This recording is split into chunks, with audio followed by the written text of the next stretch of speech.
क्या हाल है जी?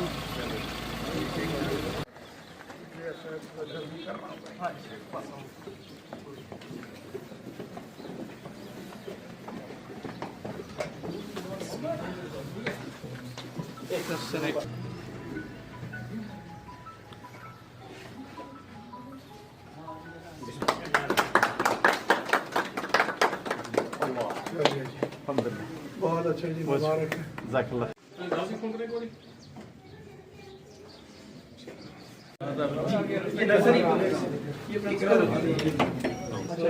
आपने इस क्लास छोटी क्लास है जी, बहुत अच्छा, बहुत अच्छा।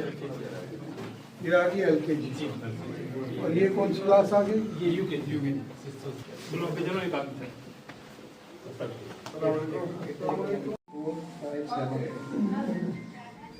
हाँ वो फॉर्म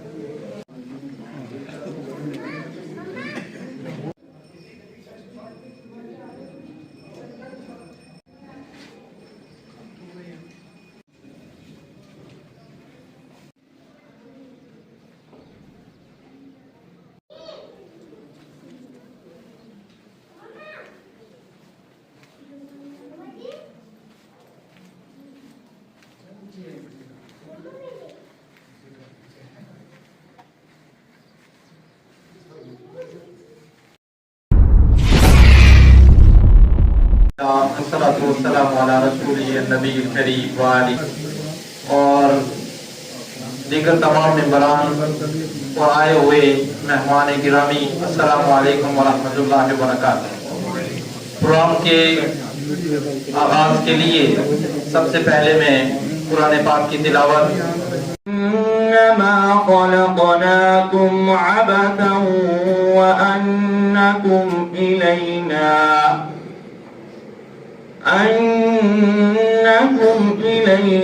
ला तुरजऊन। पुंछ में भी खुल चुका अल्हम्दुलिल्लाह। और ये इकरा इंटरनेशनल का थोड़ा सा मैं तारुफ कराना चाहता हूँ। ये इकरा इंटरनेशनल किस तरह से जो वजूद में आया और कैसे आया।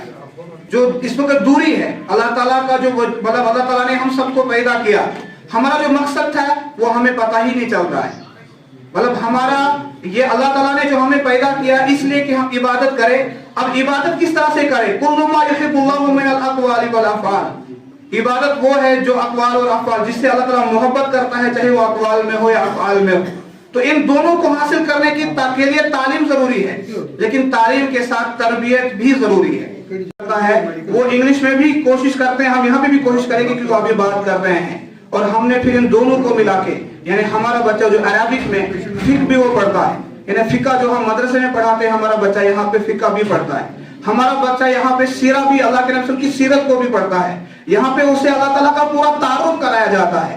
ये इतना ही नहीं बल्कि हमारा बच्चा जो है वो कुरान और हदीस को समझने के लिए साइंस का अलूम या हिसाब, बाकी जो भी हमारे सब्जेक्ट है उनको भी हासिल करता है।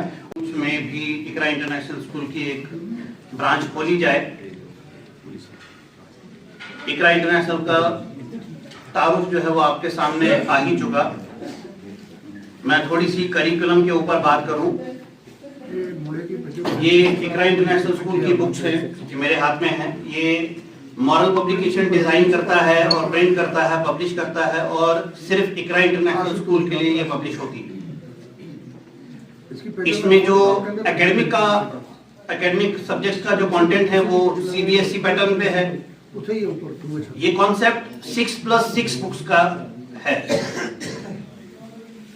6+6 बुक्स यानी 6 एकेडमिक की बुक्स होंगी पूरे साल के लिए और 6 अरबिक की बुक्स होंगी। मतलब अब इनको पढ़ाया कैसे जाएगा? पहले बुक नंबर 1 1 महीने में खत्म होगी या 35 दिन लगते हैं, उसका एग्जाम हो जाएगा। फिर बुक नंबर 2 अरबिक और एकेडमिक स्टार्ट की जाएगी। इसी तरह से बुक नंबर 3 और बुक नंबर 6 तक ये सारी क्लास का सिलेबस जो है वो खत्म हो जाता है। इसका सबसे पहला जो बेनिफिट है वो बच्चे को क्या होता है? आपके बच्चे को महीने भर के लिए ये वजन साथ लाना है स्कूल। इसके अलावा एक उर्दू की बुक मिलेगी और एक 3-in-1 नोटबुक लानी है। पेंसिल बच्चे को स्कूल लानी नहीं है, हर मंडे को आप बच्चे को पेंसिल साथ देंगे, वो स्कूल में रखेंगे, हफ्ता भर उसी को चलाएंगे। आप महीने की पहली तारीख को एक इरेजर और एक शार्पनर भेजेंगे, वो हम स्कूल में रखेंगे। पूरा महीना आपको इरेजर और शार्पनर स्कूल नहीं भेजना। बच्चा रोज घुमाएगा नहीं, बच्चा रोज पेंसिल शार्प करके गुम भी नहीं करेगा और गड़ेगा भी नहीं। दूसरा बेनिफिट जो होता है इस बुक का, इस एक ही बुक के अंदर इंग्लिश भी है, मैथ भी है, जीके भी है, पोएम भी है, स्टोरी भी है, कॉन्वर्सेशन भी है, और सारे सब्जेक्ट्स एकेडमिक के जो है वो इस एक बुक में कवर हो जाते हैं एक महीने के लिए। इसी तरह से जब हम अरबिक बुक की बात करेंगे, अरबिक बुक में तजवीद मखारिज जिसे हम नूरानी कायदा कहते हैं वो कायदा कंप्लीट हो जाता है। तहफीज, बच्चों को सूरत ज़बानी याद कराई जाती हैं, दुआ, हदीस, अस्माउल हुस्ना, सूरा names, Arabic vocabulary, Arabic conversation, Arabic public speaking, ये सारा इस एक बुक के अंदर कवर हो जाता है। इसके अलावा हम उर्दू अलग क्यों रखते हैं, क्योंकि ये सिलेबस जो है ये पूरे पैन इंडिया लेवल पर डिजाइन होता है। पूरे इंडिया में हर रियासत में उर्दू नहीं पढ़ाई जाती, कहीं पे मराठी पढ़ाई जाती है, कहीं पे तेलुगु पढ़ाई जाती है, कहीं पे कन्नड़ पढ़ाई जाती है। इसलिए ये जो रीजनल लैंग्वेज है इसको हम अलग बुक लाते हैं, वो कि कोई लोकल पब्लिशर होता है या कोई नेशनल लेवल का पब्लिशर होता है, वहां से आती है। एक डार्विन नाम का एक साइंटिस्ट था, उसने कहा था survival of the fittest and struggle for the existence.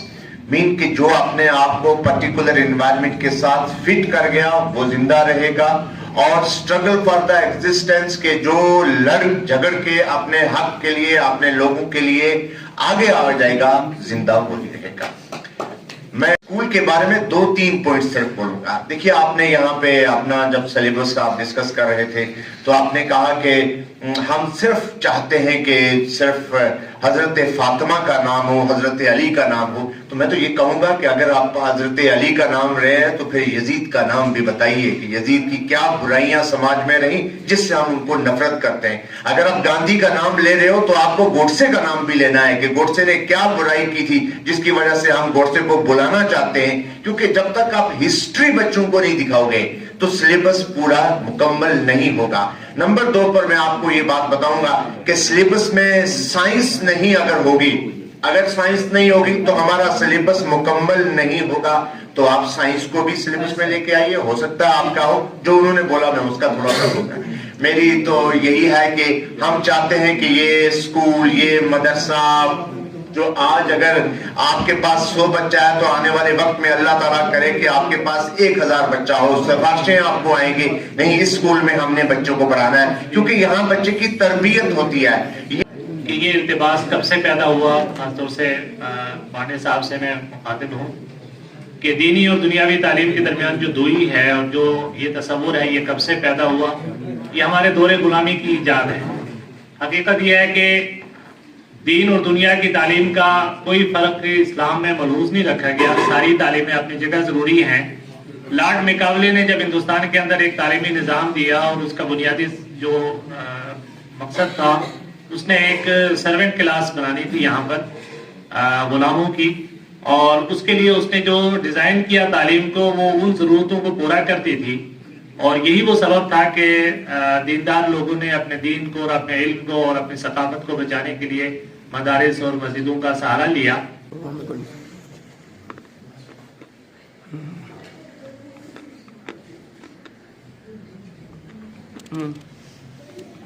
School के मैनेजमेंट कमेटी के हजरात, प्रिंसिपल साहब, बहुत ही खुशी का मकाम है कि इकरा इंटरनेशनल स्कूल जिसका आज फॉर्मल इनॉग्रेशन है, फॉर्मल ओपनिंग है, मैं आज इस ओपनिंग पे मैनेजमेंट को और प्रिंसिपल को, यहाँ के स्टाफ को और प्यारे बच्चों को दिली तौर पे बहुत बहुत मुबारकबाद देता हूँ। जिस तरीके से यहाँ बातचीत चली, दिल तो अभी कर रहा था कि यहाँ पे 1-2 घंटे सुनो, क्योंकि जब आप किसी को सुनते हो तो उससे कुछ सीखते हो। और छोटा बड़ा कोई दुनिया में नहीं होता, लेकिन मैं ये समझता हूँ कि जिसको अगर छोटा सा बच्चा भी कोई आपको अच्छी बात कहता है तो उसको भी हमें सीखना चाहिए। और एक तालीम और नॉलेज ही एक ऐसी चीज़ है, इसकी कोई लिमिट नहीं। कोई दुनिया में ये नहीं कह सकता कि उसको पूरा ही लगे। तो हमें हमेशा ये कोशिश करनी चाहिए हर उम्र तक, जब तक अल्लाह ताला ने आपके होश आवाज़ ठीक रखा, आपकी ज़िंदगी रखी, हमें सीखना है और सीख के ही आगे बढ़ना है। आज इकरा स्कूल की जो ओपनिंग हुई, जो हमारे रीजनल इनके हेड्स थे, उन्होंने बाकी हजरात ने जो बात यहाँ पे कही, तो स्कूल के में जो सिस्टम इन्होंने यहाँ पे आज बताया कि किस तरीके से यहाँ पे एजुकेशन होगी, बच्चे किस तरीके से आएंगे। अब यकीन मानिए जब मैंने वो सारा सिस्टम सुना कि स्कूल में बच्चे आएंगे, पेंसिल ऐसे होगी, बुक ऐसे रहेगी, तो मुझे लगा कि ये उस तरीके से डिज़ाइन किया गया है स्कूल का सिस्टम जिस तरीके से पेरेंट्स चाहते हैं, और उसके लिए मैं आपको बहुत बहुत मुबारकबाद देता हूँ।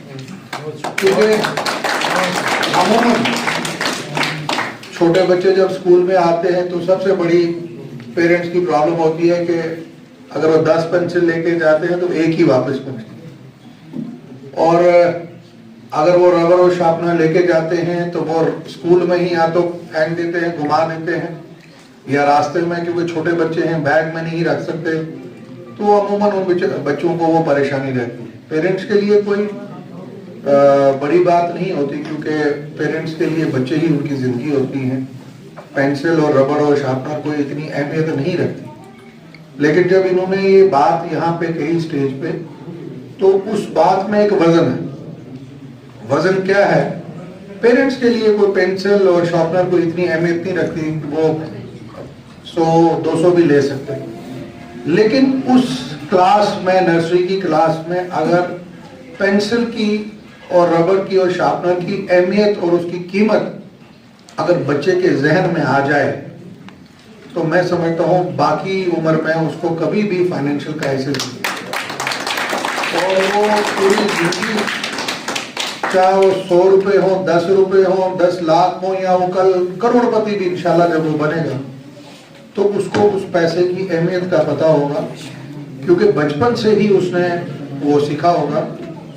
मैं बहुत खुश हुआ, और साथ ही साथ जो आपने इस्लामिक तरीके से पढ़ाने का सोचा, क्योंकि मुझे मौका मिला 3 बार सऊदी जाने का, मैं बाहर भी बहुत जगह गया, तो जो मैं ये समझूंगा कि जब मैं सऊदी में मैंने 2-3 बार बच्चों को देखा, तो मैं डॉक्टर फारूक अब्दुल्ला साहब के साथ जब ट्रैवल कर रहा था, तो मैंने उनको कहा, मैंने कहा सर कितना अच्छा सिस्टम है यहाँ के स्कूलों का, बच्चे कैसे आ रहे हैं, बच्चियाँ कैसे आ रही हैं, हिजाब लगाया है, पढ़ने का तरीका बाकी।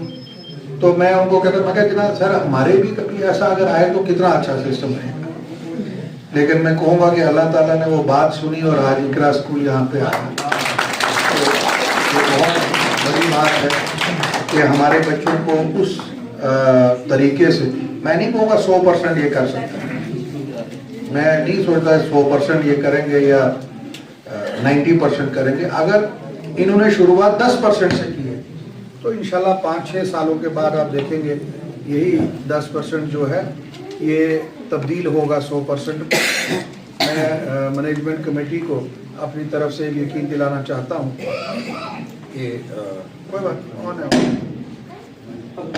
कोई बात, मैं मैनेजमेंट कमेटी को एक अपनी तरफ से यकीन दिलाना चाहता हूँ कि मेरी तरफ से और हुकूमत की तरफ से इनको कोई भी अगर मुश्किलात या परेशानी कभी आए, मैं और गवर्नमेंट की तरफ से पूरी कोशिश करूँगा इनकी मुश्किलात दूर हो, इनको परेशानियाँ दूर हो, इनको कोई व्हीकल की रजिस्ट्रेशन हो, स्कूल की रजिस्ट्रेशन हो, स्कूल की आगे एनहांस करने की होगी, तो मैं आपको यकीन दिलाता हूँ कि आपकी पूरी गवर्नमेंट की तरफ से मदद होगी। आपकी सड़क का मसला मैंने अभी देखा बच्चों के लिए मुश्किल होगा, मैं इंशाल्लाह कोशिश करूँगा इस सड़क को भी जल्द से जल्द रिपेयर करके ब्लैक टॉप करके आपके लिए कर दिया जाए। और मैं कोशिश करूँगा आपके सामने जो जगह है यहाँ पे अगर जब वो ब्लैक टॉप करेंगे मुझे आप याद करवाइएगा, आपको पार्किंग के लिए यहाँ स्पेस भी बना के देंगे ताकि आपकी गाड़ियाँ बच्चों की बसें जो है यहाँ पार्क हो सकें। मैं यकीनन यहाँ पर बैठता आपके साथ 1-2 घंटे बैठता, कुरैशी साहब भी आए हैं तो मैं यहाँ बैठता आपके साथ, लेकिन मजबूरी ये है कि मेरे आज 3-4 प्रोग्राम से अलग अलग, और साथ में मंडी जालिया में एक डेथ हो गई है, मुझे नमाज जनाजा में वहाँ पहुँचना है। उसके लिए मैं सारे मैनेजमेंट से और आपके स्टाफ कमेटी से माफ़ी चाहूँगा कि ज़्यादा देर आपके बीच में नहीं रुका। इसको एक ऐसे रखना है।